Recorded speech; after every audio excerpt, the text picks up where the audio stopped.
Welcome to part 4 of the micronutrient series, and in this video we will talk about the terms used in micronutrient, the RDA, the AI, the UL, and the EAR. So what are these terms? These are actually the dietary reference intakes. It refers to a set of at least 4 nutrient-based reference values. The RDA, AI, UL, EAR, each with a specific use in defining recommended dietary intake levels for individual nutrients in the US. So these references are determined by expert panels appointed by the Food and Nutrition Board of the Institute of Medicine. So the estimated average requirement is the nutrient intake value that is estimated to meet the requirement of half of the healthy individuals in a particular life stage and gender group. So if you look at the graph here, you see the bell curve. And right in the middle, you see the line. That's the average requirement. And this bell curve represents the needs of the population. So if your needs, some people have lower needs, some people have higher needs, but the average needs is this line in the middle, which means if your needs are low in the bottom 50%, if you eat the amount here, the average requirement, your needs are met. So half of the population on the left side who have lower needs, their needs are met when they take this amount. But you have the other half of the population whose needs are not met if they only take the average requirement amount. So EAR is important for us to assess whether a population is taking enough. So you can measure using survey if the population has a diet that covers the average requirement of a nutrient, let's say potassium, and they find that 100%, that means everyone didn't even meet the 50% requirement. Does that mean that everyone's deficient? Not exactly, because if you happen to be, your needs happen to be lower than the average 50% bar, your needs are okay. But if your needs are at 50 or higher, your needs are probably not met. And on the other side, you have sodium, which less than 0.1%. That's basically almost 0% of people hitting the 50% need. So that's how you can tell which micronutrients the population is missing out or more based on how they are hitting the EAR or not. We were talking about assessment of a population just now, but the target aim of everyone should be always at the 100% range, which is in this case is the RDA or the AI. So RDA is the recommended dietary allowance established by the Food and Nutrition Board of the US Institute of Medicine. The RDA is the average daily dietary intake level of a nutrient sufficient to meet the requirements of nearly all healthy individuals. So they estimate it covers 97 to 98% instead of the 50% just now, which EAR covers. This is predicted to cover 97 to 98% of the population in a specific life stage or gender group.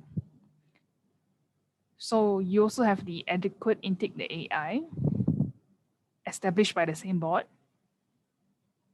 The AI is recommended intake value based on observed or experimentally determined estimates of nutrient intake by a group of healthy individuals that are assumed to be adequate. An AI is established when an RDA cannot be determined. We talked about this in the last video due to not having enough literatures or studies to come to a conclusion on the RDA. So in Malaysia, instead of RDA, you have the RNI, the recommended nutrient intake. And they define it as this. The RNI can be used as a guide to reduce risk of chronic diseases. The replacement of nutrient-poor, energy-dense foods and drinks with generous amount of fruits, vegetables, whole grain cereals can help prevent chronic diseases. The suggested target of nutrient intakes in order to reduce risk of chronic diseases is equivalent to the 90th centile of the population recommended nutrient intake. So the RDA covers 97 to 98% of the population, but the Malaysian RNI one, they cover the 90% of the population. So this graph is taken from the RNI book. So you see here, you have the EAR, which covers 50% of the population. And then you have the RNI, which covers 90% of the population. And so an acceptable range of intake, which is what you would aim for in a diet, is between the EAR and the UL. And the UL is the safety upper limit level. So UL is the tolerable upper intake level established by the same board in US. And it's the highest level of daily intake of a specific nutrient likely to pose no risk of adverse health effect in most individuals of a specific age. So what are the negative effects of taking more than upper limit? So if you take beyond the upper limit, say for magnesium, you might get diarrhea. Let's say for vitamin B6, you may get sensory neuropathy, or folic acid, which is vitamin B9. You also can get neuropathy for B12 deficient individuals. And also, say too much calcium, you can get milk alkali syndrome, where your body gets a bit too alkaline, and that can have really bad effects on your body. So should anyone take beyond the UL? Only people with certain medical conditions, such as severe deficiency or certain kidney problems, they can take more than the UL, but it's always under a doctor's medical supervision and prescription. And we will call this pharmacological dose, which we will talk a bit more about later. So there are different UL set in different countries. The European Union also sets recommended amounts and upper limits, which are not always in accord with the US. Likewise, Japan, which sets the UL for iodine at 3,000 micrograms versus 1,100 in the US and 600 for the EU. So there are differences based on different evidences that different country and different health boards will come to different conclusions. So applications. When does a supplement become a drug? So it becomes a drug when it's something what we call a pharmacological dose. The dose or intake level of a nutrient many times the level associated with the prevention or deficiency or the maintenance of health. So a pharmacological dose is generally associated with the treatment of a disease state and is considered to be a dose at least 10 times greater than that is needed to prevent deficiency. You have that as opposed to a physiological dose. So physiological dose is the dose or intake level of a nutrient associated with prevention of deficiency or the maintenance of health. A physiological dose of a nutrient is not generally greater than that which could be achieved through a conscientious diet as opposed to the use of supplements. So we have two examples here. And for application, let's say we have folic acid, which is vitamin B9. The RDA is 400 micrograms, and the UL, the upper limit, is 1,000 micrograms or 1 milligram. So the picture on the left is 5 milligram folic acid.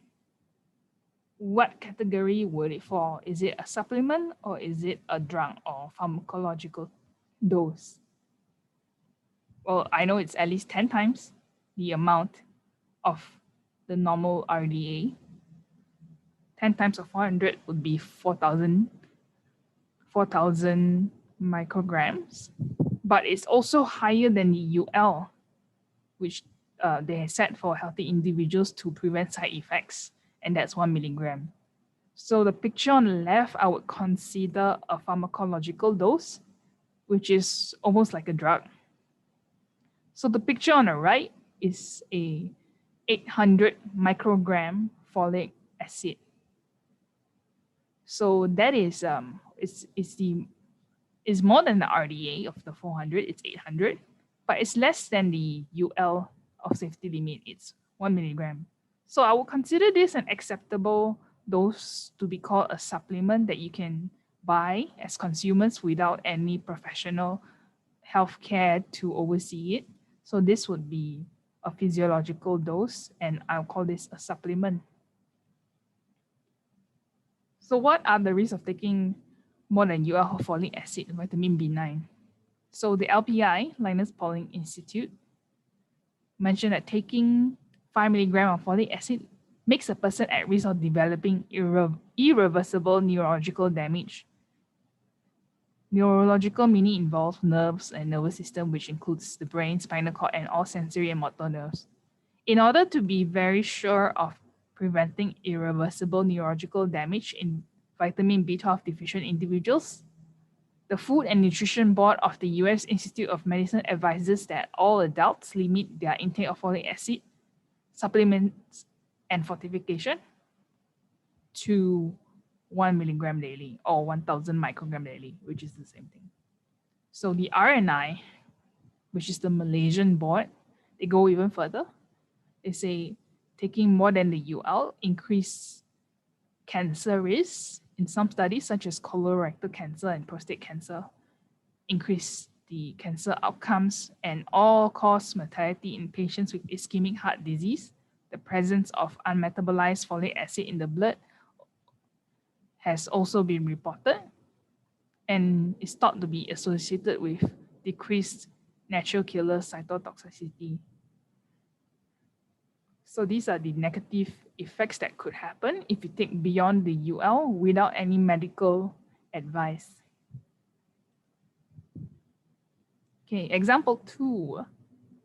You have iron. The RDA is between 8 to 29 milligrams, depending if you're male or female, if you're pre or post-menopausal. So the range is 8 to 29. But the UL is set at 45 milligram.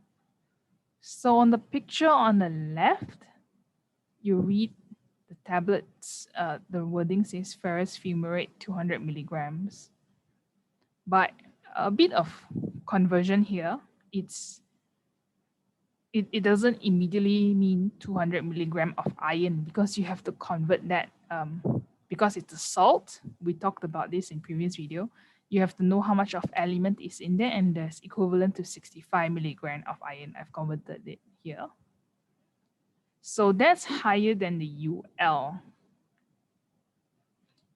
So I would consider it pharmacological dose or drug. Well, we will talk about this more because it's not exactly 10 times the amount of the RDA. So on the picture on the right, you have this supplement. When you check the label, it says it contains 5 milligram of iron in this multivitamin and mineral. So that I would consider that a supplement because you need between 8 to 29 milligram, and this is less than the RDA. It's between the EAR and the RDA likely, and it's used to supplement whatever you're eating. This is just 5 milligram plus your food. And yeah, this is a supplement dose. So more on iron. Iberate folic 500. On the label, it says it has 525 ferrous sulfate, which is equal to 105 milligrams of elemental iron. So that's higher than the RDA and around 2 to 3 times higher than the UL. I would consider that a pharmacological dose, which is almost like a drug and requires a doctor's prescription before you can take it. And it's not something you can buy off the shelf without any medical supervision or blood tests. So the picture on the right, Sangobion. you notice that they both kind of look similar and can sometimes be placed in a pharmacy next to each other. And it contains 250 milligram ferrous gluconate and has 29 milligrams of elemental iron. So you see that the RDA, some people can have 29 milligrams of iron needs, and also it's less than the UL of 45 milligram. So I would consider that a supplemental dose and a physiological dose, but that doesn't mean that it's okay for everyone. So if you happen to be a man, your needs might actually only be 8 milligram and you don't need as much as 29 milligram. But yeah, that's another issue. Not still, that doesn't mean that everyone needs this dose of iron. So the risk of taking more than the UL for iron. Iron overload due to the prolonged iron supplementation is very rare in healthy individuals without a genetic predisposition. There are some individuals with hereditary hemochromatosis, alcoholic cirrhosis, and other liver disease, and they may experience adverse effects of iron even at intakes below the UL. These are people who will have a lot of collection of iron and the body does not know how to get rid of it. But for a normal healthy person, they rarely get a huge side effect out of taking more than the UL from iron unless it's too much. It should be noted that the UL is not meant to apply to individuals being treated with iron under close medical supervision.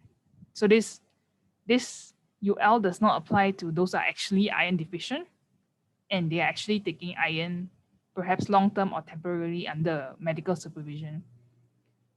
But since hereditary hemochromatosis is not uncommon and the effects of long-term dietary iron excess on chronic disease risks are not yet clear, men and postmenopausal women who are not at risk of iron deficiency should take a multivitamin or mineral supplement that has no iron inside it.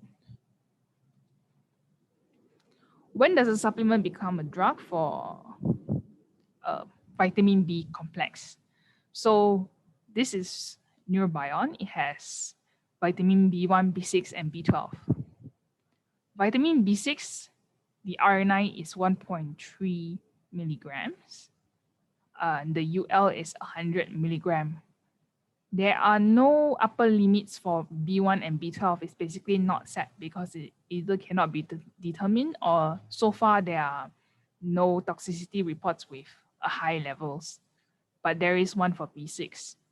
And so the dose in Neurobion, as an example, it contains 200 milligrams of vitamin B6. That alone is more than the UL, which is set at 100. And the dose for Neurobion, it is 1 tablet up to 3 times a day. So the dose of vitamin B6, if you take Neurobion, can be between 200 to 600 milligram. So therefore, I would consider this a pharmacological dose and basically almost a drug. And you therefore only can take this if it's under medical supervision, and you cannot just take this without any advice from some person who is helping you consider what are the costs and benefits of you taking this versus what happens if you don't take it, what are the risks involved in both sides. So the risk of taking more than a UL for vitamin B6. Although B6 is water-soluble and is excreted in the urine, long-term supplementation with very high dose of pyridoxine, which is B6, may result in painful neurological symptoms known as sensory neuropathy. Symptoms include pain and numbness of the extremities and in severe cases, difficulty walking. Sensory neuropathy typically develops at doses of pyridoxine in excess of 1,000 milligram per day. However, there have been a few case reports of individuals who develop sensory neuropathies at doses of less than 500 milligram daily over a period of months. Yet, none of the studies in which an objective neurological examination was performed reported evidence of sensory nerve damage at intakes below 200 milligram pyridoxine daily.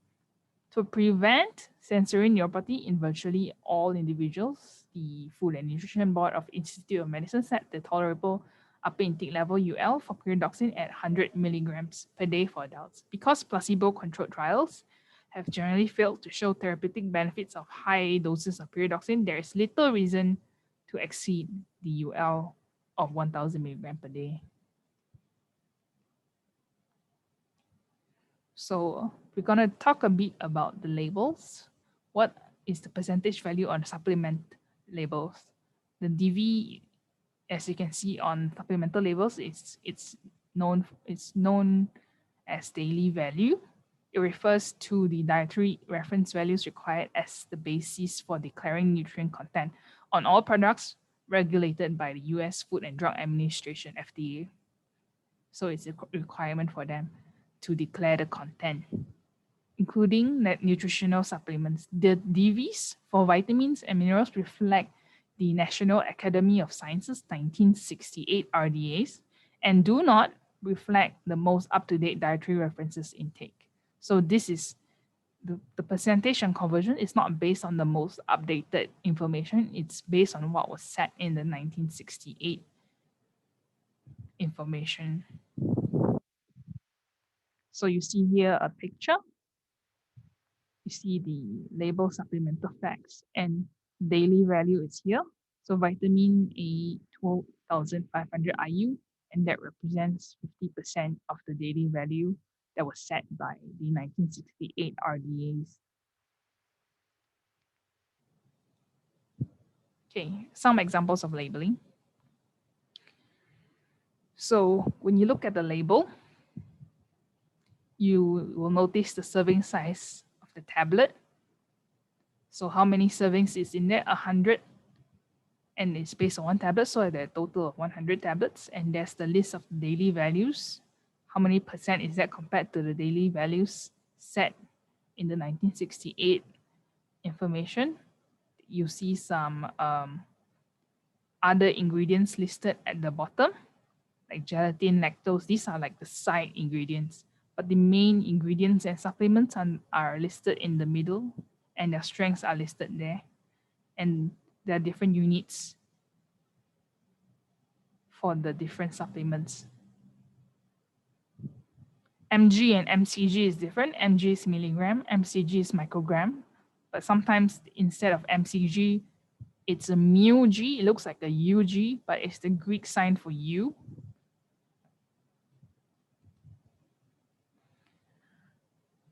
This is another example.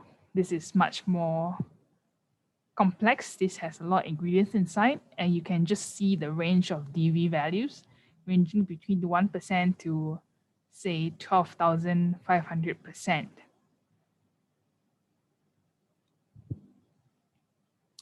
Okay, another thing to notice is that in multivitamins and minerals, most of the vitamins you can hit around 100% or more, but you notice that minerals such as calcium and magnesium, it's very hard to hit 100% because of the physical property of it. If you want to put 100% inside the supplement of a multivitamin mineral, that supplement would be too big to be swallowed. And therefore, if you want to get calcium and magnesium supplements, the amount in a multivitamin minerals supplement can never have that amount. It always has to be a separate if you want to get around 50% or more. So that's all for these videos, and we'll see you in the next video.